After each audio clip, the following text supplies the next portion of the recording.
ఎమ్మెల్యేగా మీరు పోటీ చేసే సమయంలో ఎన్నికల కమిషన్కి దాఖలు చేసిన అఫిడవిటీలో మీరు చూపించిన ఆస్తి ఎంత, ఎమ్మెల్యే అయినాక ఉన్న ఆస్తి ఎంత అంటారు? అసలు నాకు ఏ రోజున ఆస్తులు పెద్దగా లేవు, ఈ రోజున లేవు. ఎందుకంటే సంపద ప్రతి సంవత్సరం నేను సంపాదించట్లేదు అన్న 40-50 లక్షల రూపాయలు సంపాదిస్తాను, 40-50 లక్షల రూపాయలు ఖర్చు పెట్టేయడం, అది నా రొటీన్ లైఫ్లో భాగం అయిపోయింది. అది అసలు ఇప్పుడు కూడా ఆదాయ వనరులు ఏమంటారు? చేపల చెరువులు ఉన్నాయి, లీజులు తీసుకున్న చేపల చెరువులు చేస్తున్నాం. ఎలక్షన్లో నేను చూపెట్టింది నా పేరు మీద ఉన్నటువంటి ఆస్తి, ఈ ఇల్లు, ఇంకొక హౌస్ ఒకటి 20 లక్షల రూపాయలు సంబంధించి.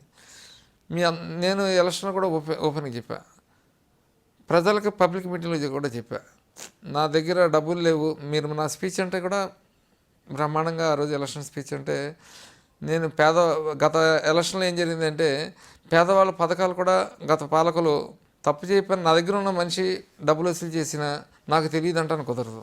పేదవాళ్ళ పథకాలు కూడా వాళ్ళు అమ్ముకున్నారు గత పాలనలో, అంటే వాళ్ళ కింద మనుషులు, ఎమ్మెల్యే కింద మనుషులు. నేను ప్రజలకు ఒకటే పిలిపించా, నా దగ్గర డబ్బు లేదు కానీ పేదవాళ్ళ పథకాలు మటుకు అమ్ముకునేవాడిని కాదు, ఒక నమ్మకంతో మీరు నాకు అవకాశం ఇవ్వండి అని ఒక పిలిపించాను. ఆ పిలుపు మేరకు ప్రజలు కూడా బ్రహ్మాండంగా మరి మెజార్టీ ఇచ్చారు. కొంతమంది డబ్బు అవ్వలేదంటే కొంత అయిన మాట వాస్తవం. ఎవరి దగ్గర కూడా డబ్బు నేను స్వయంగా పంచుతాం కానీ ఇటువంటి ఎన్ని చేయాలి. కొంతమంది ఏంటంటే నేను నెగ్గాలని ఒక కసితో మీరు వచ్చినప్పుడు చూసే అంటున్నారు, వాతావరణం కసితో పనిచేశారు అందరూ కూడా. బుజ్జిగారిని ఎక్కించుకుంటే ఏలూరులో ఎమ్మెల్యే దగ్గరికి పొద్దున పోయే అవకాశం ఉంటుంది, సమస్యలు వింటాడు, సమస్య మీద అవగాహన ఉంది, ఈ తప్ప ఎట్టి పరిస్థితుల్లో ఆయన నెగ్గించాలని ప్రజల్లో ఒక బలమైనటువంటి కాంక్ష పుట్టి ఆ రకంగా మంచి మెజార్టీ సాధిస్తానికి ప్రజలే నా బలం అని కూడా ఈ సందర్భంగా తెలియజేస్తాను. మొత్తం మీద తీసుకుంటే మొత్తం బడేటి కుటుంబం ఉన్న పేరుతో మీకు విజయం కట్టబెట్టారంటారు ప్రజలు, లేదంటే మీ వ్యక్తిగత చరిష్మ ఏమైనా ఉందంటారా?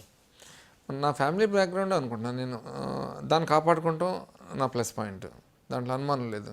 ఓ పక్కన పార్టీతో పాటు ఇంత మెజార్టీ వస్తానికి 200%. ఎందుకంటే చాలామంది పార్టీలో జాయిన్ అవ్వాల, కొంతమందికి కొన్ని కులపరాలుగా కొన్ని ఇబ్బందులు ఉంటాం. మీ ఎలక్షన్ వరకు మేము చేస్తాం కానీ మేము పార్టీలోకి రావని కూడా ప్రత్యేకంగా చెప్తాం. అయినప్పటికీ వాళ్ళందరూ కూడా నేను ఒకటే పిలిపించాను, ఈ తప్ప ఎలక్షన్ మీరు ధైర్యంగా ముందుకు రండి, అన్ని రకాలుగా చేస్తా అంటే వాళ్ళంతా కూడా ఓపెన్గానే చేశారు. They not join in party but they done there job very well, more than party leaders. నేను బడేటి బుజ్జిని, తెలుగుదేశం పార్టీ ఏలూరు శాసనసభ్యుడిని. మీరు చూస్తుంది ఐ డ్రీమ్ మీడియాని.